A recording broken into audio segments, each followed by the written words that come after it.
Hello and welcome to Manga Moriarty. This is your second episode for Moriarty the Patriot. Moriarty will be now taking its place on Monday mornings. That works out better in my schedule in the long run anyway. As I've had a few weeks to mull over my thoughts for the first episode and also do a little bit of research, you guys did point me in a correct direction that the first episode we saw, The Earl's Crimes, is not part of the manga. I am very impressed and I think I understand why they opened with that episode as opposed to the episode we had today. The episode last week was an insanely gripping episode to dunk us into the world that William James Moriarty lives in. Yes, I am going to also be referring to all the characters by their first names. I understand that it is probably going to get a little bit confusing if I'm calling absolutely everybody Moriarty. So we'll be referring to them by their first names. I think it works. So I am very impressed in the fact that I think it made sense for them to open on a episode which takes place with William James Moriarty as an adult, and we see him actually in action and we get a bit of a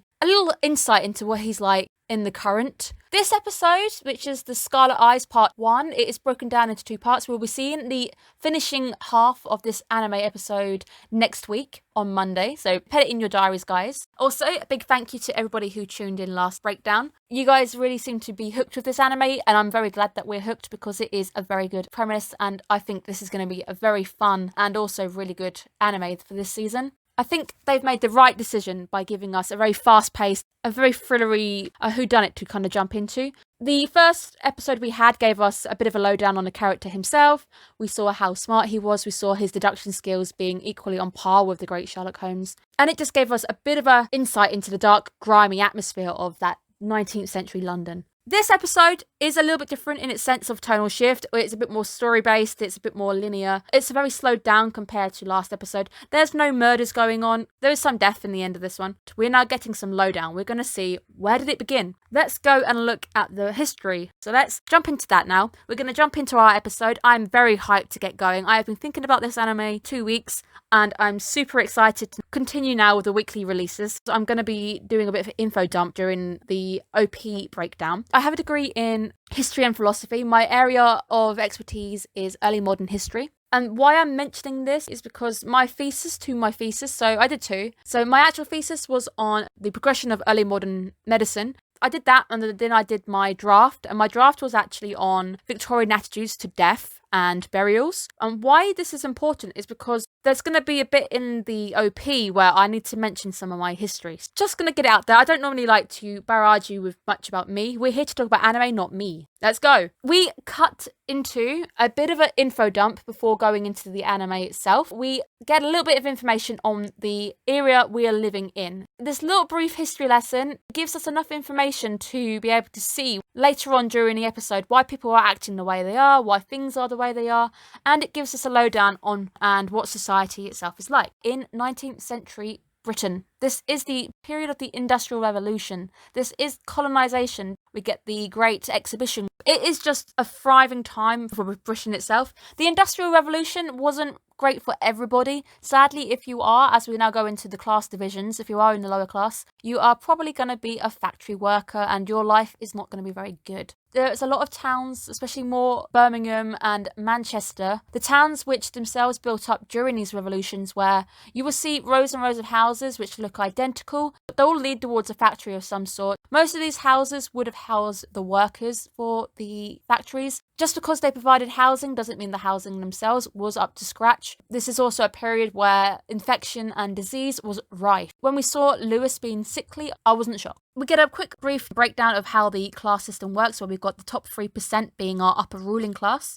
with a middle class, and then we've got the working lower class. There is a divide. We see the rich leading these frivolous lives where they're able to study and learn and they have time to have hobbies. Whilst we have our lower class, we see the children in the streets. We see a lot of them sleeping cold, sleeping rough. There is a very much a them and us situation. Let's go into the episode itself. This takes place in the now, William James Moriarty as an adult. It starts with a gentleman on a steam train. Not going into that too much because I have a feeling my professor friend, if he is watching, sorry, this is your department. You can take this on. If you do want to know a bit more about the Industrial Revolution, I can point you in the direction of a professional. So he's looking at an article about a horse race coming up. This is when William says, "May I be of assistance to you?" It turns out that the gentleman who is looking at the newspaper, he calls himself a dabbler. I dabble in gambling. He tells us that his wife is angry at him. He keeps promising to sort out the wallpaper, but he's spending all his money on horse racing. William says, "I might be able to offer you some assistance to help you afford the wallpaper and a bouquet of flowers for your wife," where he says that horse racing is a game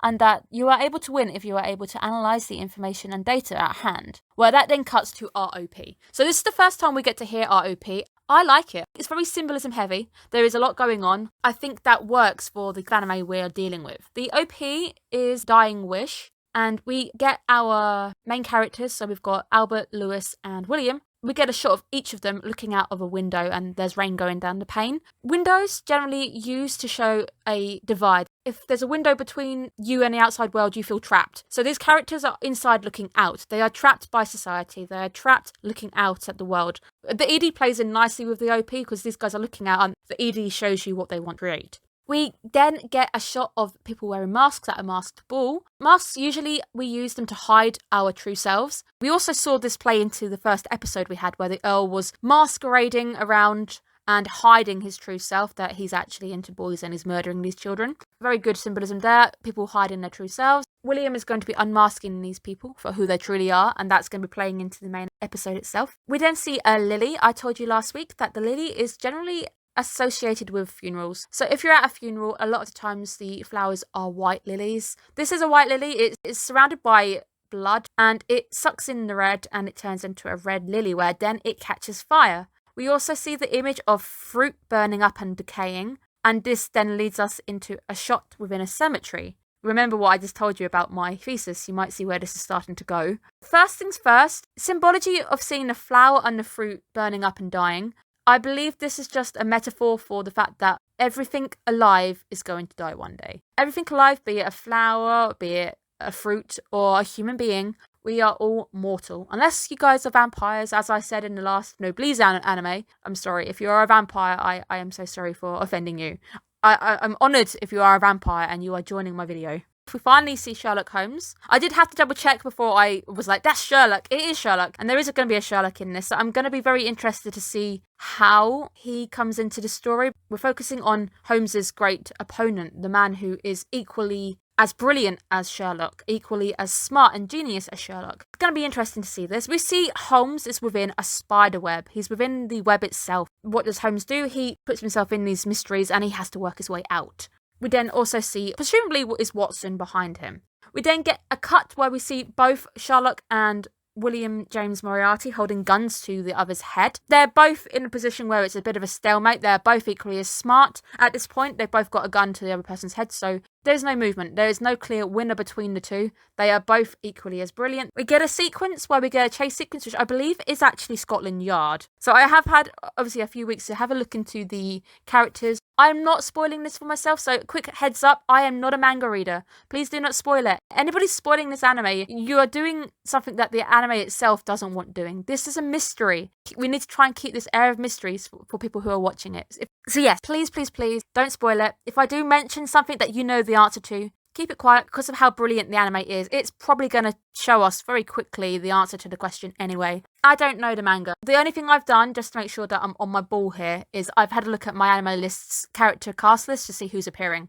There's a sequence where they're throwing a chess piece between the two and they're in a graveyard. The chess piece showing there's a game afoot. There is something going on. In anime, I think last season we had Hades from Koi to Producer playing a game of chess with himself. Villains tend to be pictured playing a game of chess, often associated with intellect. People who play chess are smart. You've got to think one step ahead of the game. So the fact that we see this chess piece being thrown around is, I think, just symbolism for the fact that there is something smarter, something deeper going on. Now we're going to go into my thesis, guys. We see a picture of William in a doorway. We see an image of William in the Egyptian walkway. The Magnificent Seven, which are the graveyards or London's solution to the overcrowding body situation within the period. They created the Magnificent Seven. Highgate was by far arguably the best or the main centerpiece. So Highgate is based upon a hill. If you guys have any interest in coming to the UK and hopefully when this world returns to some form of normality. If you guys do come to the UK, I cannot stress enough that you should definitely take a visit to Highgate. You can get there on the Northern Line. It's a straightaway route. I know it sounds weird, I'm going, come to London and go to the graveyard. But it is a stunningly atmospheric place, and I'm going to put some images up. I went to all of them. I've done all 7 of the Magnificent 7. Highgate and Brompton Cemetery are by far my favourites. Fun fact, Brompton Cemetery was the place where Lord Blackwood from the Sherlock Holmes, the first movie, Lord Blackwood is buried. You guys can't see me air quoting here because he's buried in Brompton Cemetery. We get the police traipsing around Brompton Cemetery and Sherlock appears, and then we've got the catatonic man who Watson speaks to. This entire segment, if you go and watch the movie again, go and watch it definitely because it's a great movie. That segment was filmed at Brompton Cemetery. Figured it was fun to mention the fact that this anime is highlighting the different of the Magnificent 7 compared to the one they used. This section where William Moriarty is pictured is the Egyptian walkway.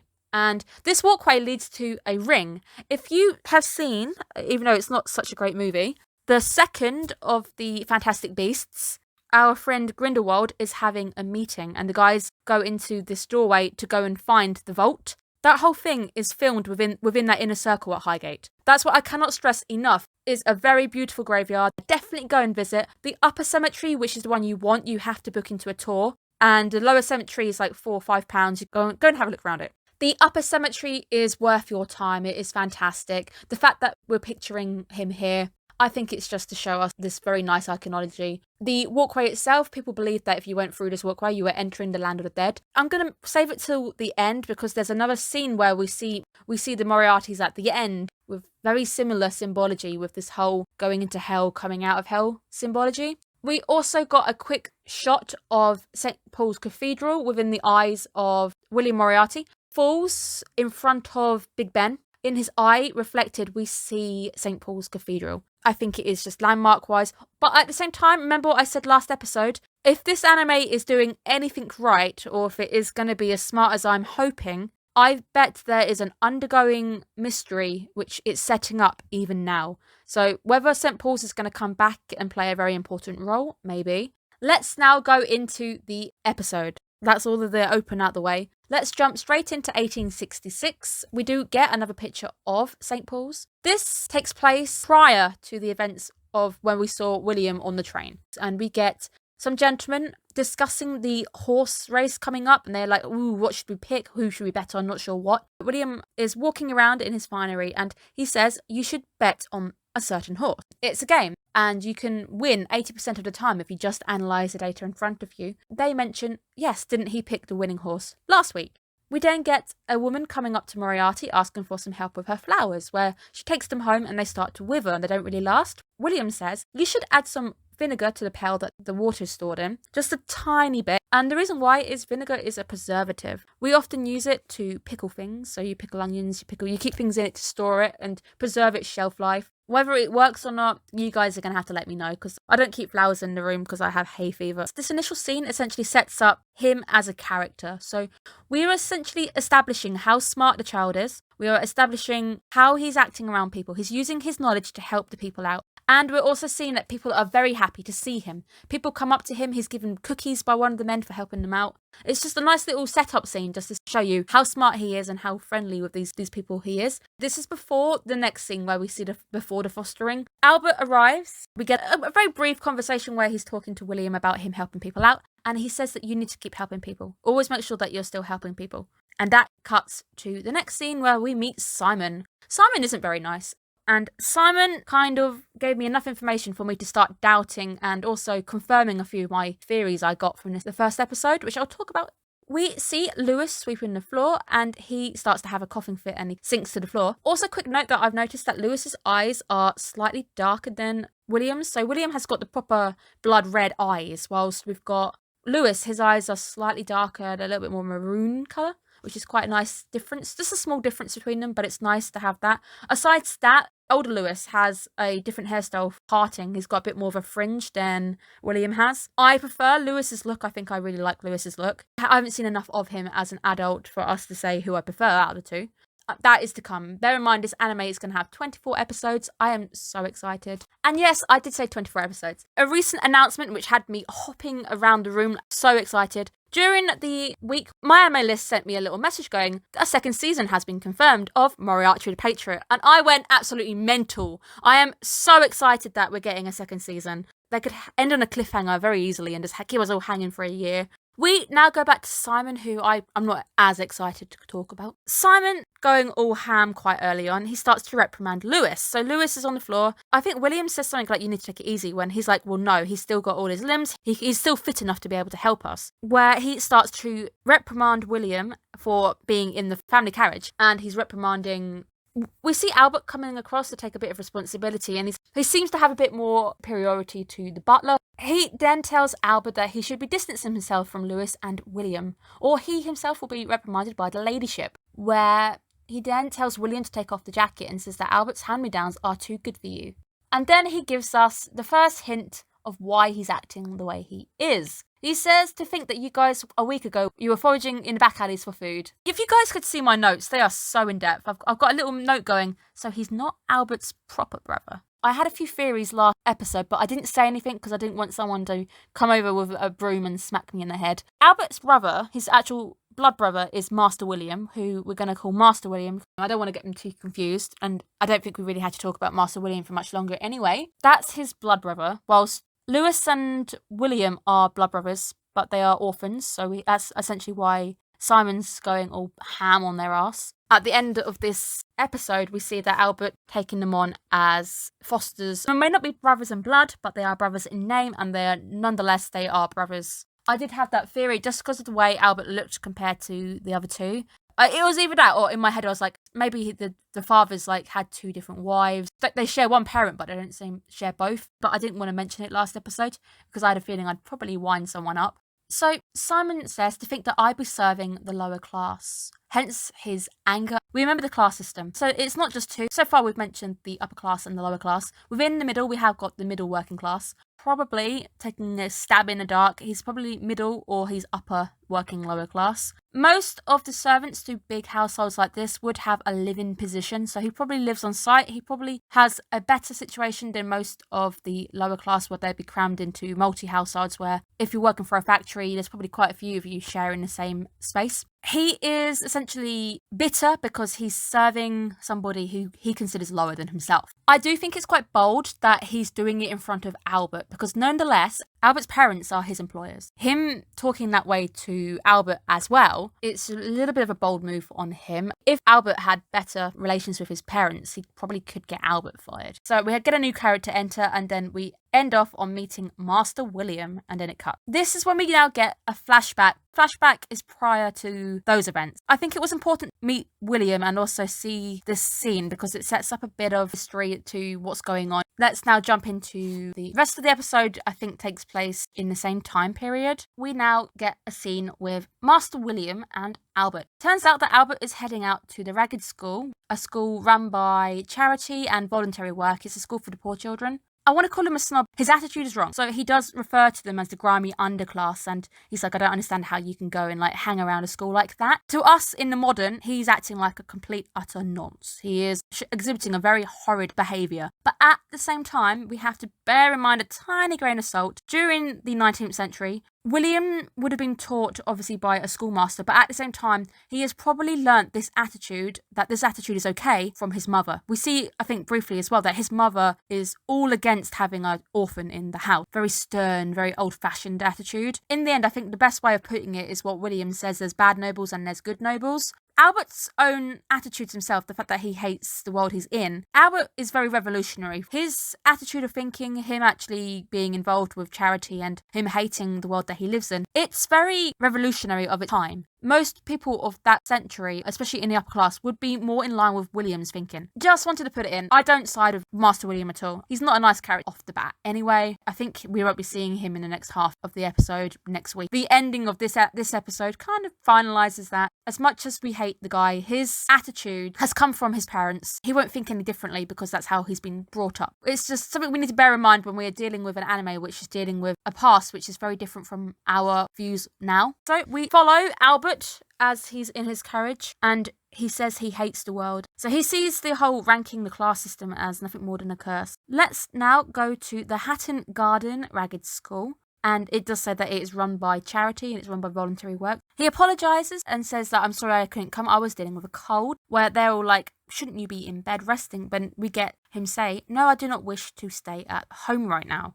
I think that was the purpose of having the scene prior take place out of timeline order, is we need to see how Albert is different, and we get a bit more on Albert's character. Him saying that I don't want to be at home gives us an idea that Albert doesn't like being at home. He doesn't fit in. He hates it there. His relationship with his parents isn't the best. It's strained at the most, and he doesn't enjoy being there. This is when he's introduced to William and Lewis, who are sat on the bench. A girl goes up to them and asks William to start reading to her, where they tell them that the two brothers, we took them in last week, both of them know how to read and they also know Latin. So it's going to be very interesting to see where they learnt that from. I know it is hinted at that the two enjoyed going into the British Museum and they would sneak into the reading room where the librarian would take care of them. So it's probably, hopefully, going to give us some more information on that. It's a likelihood that whoever was in the British Museum taught them how to read and the Latin as well. And we hear the line which gets repeated quite a few times now during this section of the anime. William's knowledge is so surprising that it leaves adults around him speechless.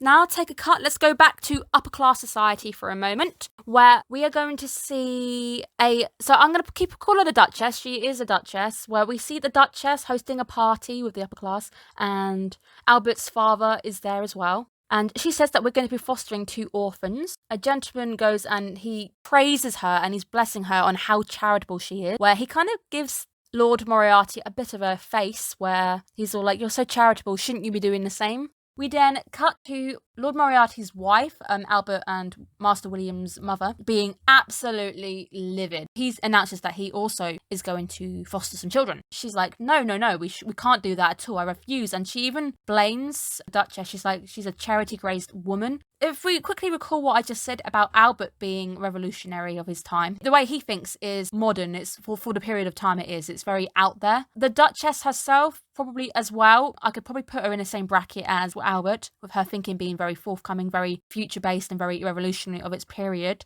Lord Moriarty's wife being, oh no, I refuse to do that, and especially orphans. That is the very old school attitude that most of the upper class would have. We can see that Albert is overhearing this huge argument as he's heading away. That just doubles down on the fact that Albert doesn't like being at his home. He doesn't fit in. He's surrounded by arguments. His parents don't seem to have the greatest relationship either. Most of the time as well, relationships at that period of time, especially with nobility, they were often arranged marriages. It is a likelihood that his parents don't really love each other. As much as this episode really just kind of sets out the basics and gives us a bit of a backstory, and there's not so much of a mystery going on, there is a mystery. It's just its sideline. We kind of get the whiff of it, so we don't get a full-on mystery here. We get a brief flick back to where William and Lewis are surrounded by their fellow orphans, and we can hear that William is very now popular. Everybody's fighting for him to teach them things or read them books. And we also learn that he taught the tutor to make cough medicine.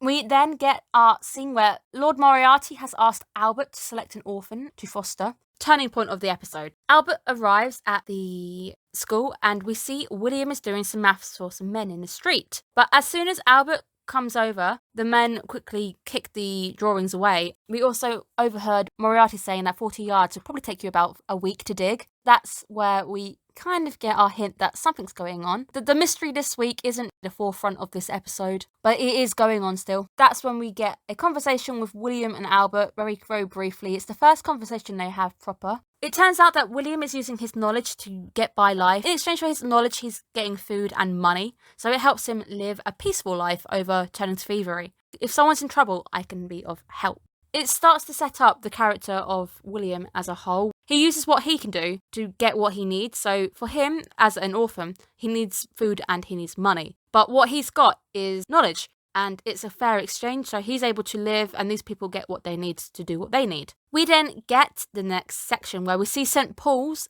in the fog. And if you know me, because I like my breakdowns, fog in a sense is hiding something. So things hide them on the fog. Silent Hill, there's monsters lurking in the fog. Fog itself can be quite eerie to walk through, especially driving in as well. The fact that we're seeing St. Paul's in the fog is that something is being covered up. Quite a nice bit of symbolism. Again, I love this anime. I really do. And there's only been 2 episodes. I am in love with it. A very clever anime. It's doing a lot more than just telling you a story. There is a lot of different aspects that you need to be looking out for. I'm definitely convinced that there's a big overarching plot which is probably being set up, and I'm probably not even picking up on it. So just trying to pick it up on as much as I can without bogging my reviews down. Focus in on Albert boarding his carriage when he overhears some people talking that there has been a safe and it has been broken into.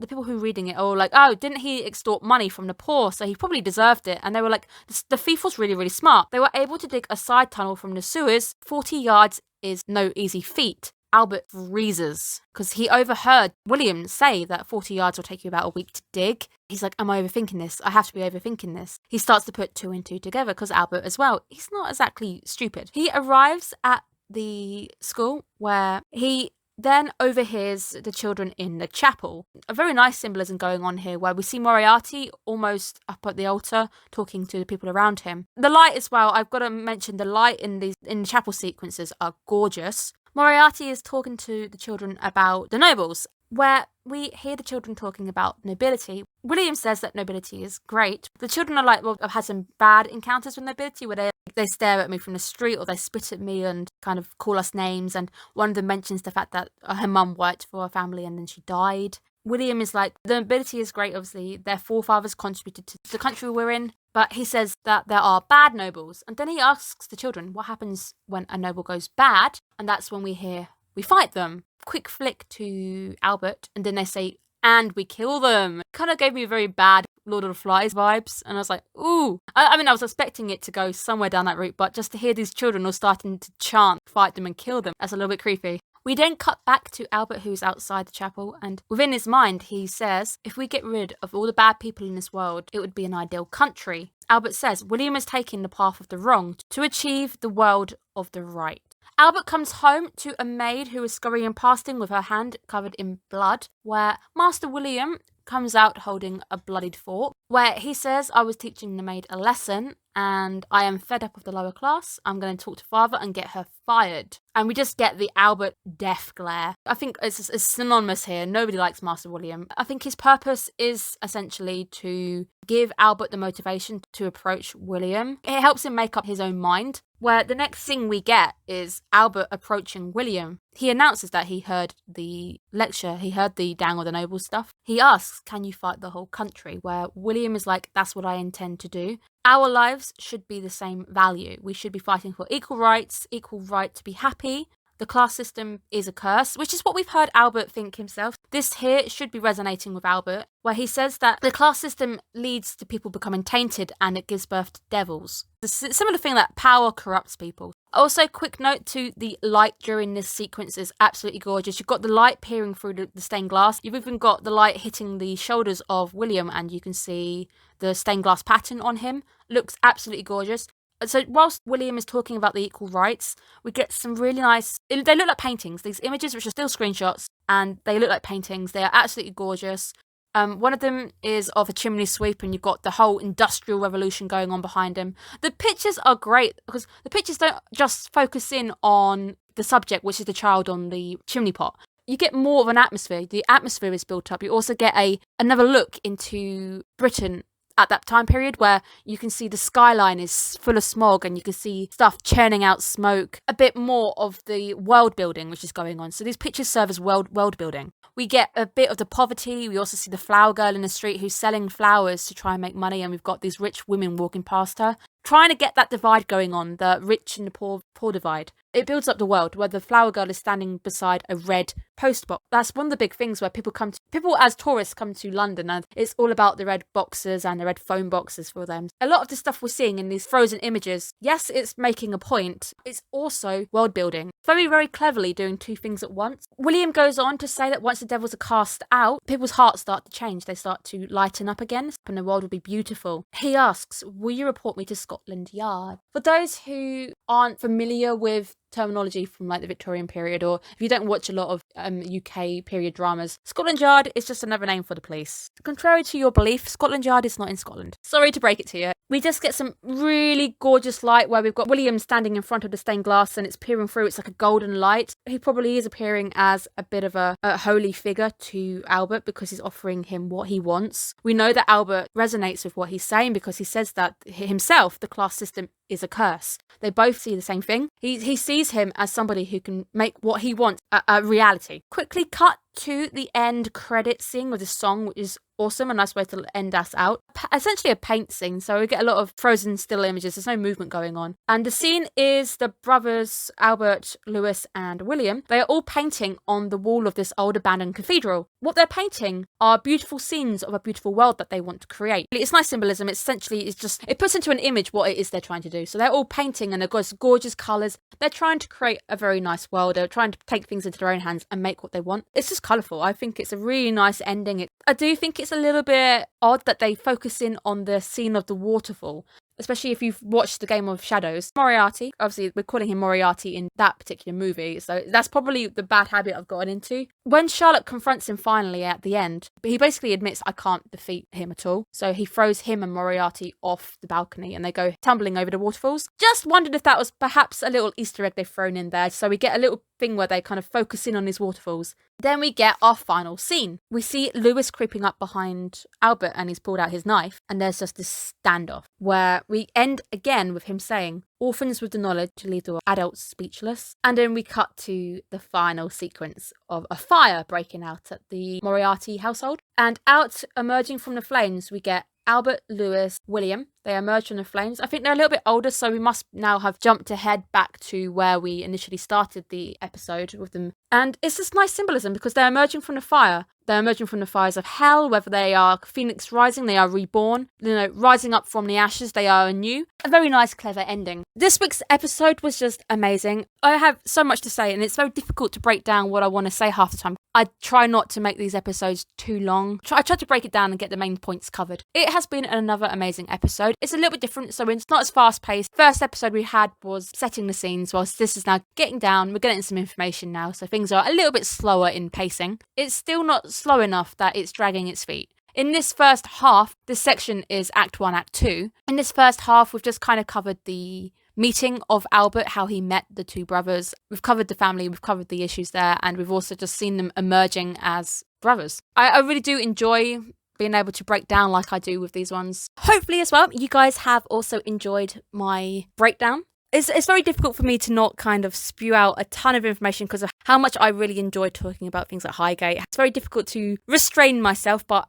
I've only told you what you kind of need to know to understand some of these locations, to point them out. To you guys, it's hopefully interesting to get a bit more of an insight into what you're seeing on the screen, if there's anything you're not picking up on, especially to viewers who aren't familiar with British history. We're going now to a steady weekly release schedule where you guys should hopefully be tuning in Monday morning, depending on where you are in the world, and you should see the video already up. To go through very briefly as well, that the schedule for the channel is Sunday, Monday, we've got Moriarty. Monday, you've got Golden Kamuy Season 3. Wednesday, we have Ikeburo Westgate Park, followed by Noblesse. Depending on which way around, those two might swap occasionally, but it will still be Wednesday for both. And Friday is Journey of Elena. Also, if you can, please subscribe. It will help me out a bunch. So yes, that's all from me this week, guys. Please subscribe, and I am doing my best to get back to anybody who comments on the channel. In general, what did you guys think about the second episode? I had a great time. I am really excited. I do think Moriarty and Golden Kamuy are my favourites for the season. They're the two that I'm enjoying the most at the moment. So join me again next week where we put on our Deerstalkers, hold up the magnifying glass, and we go and look into the beautiful, beautiful story that is being laid before us. And the anime is doing a fantastic job in setting up William James Moriarty as a very interesting, very complex character. It's a villain story, but it's a villain story that is so interesting that we can't look away and we want to know more. There's going to be times where you'll find yourself cheering on the bad person. Please subscribe. I will see you guys again tomorrow if you're following other releases. But I will see you guys again soon. Have a good one. Bye bye.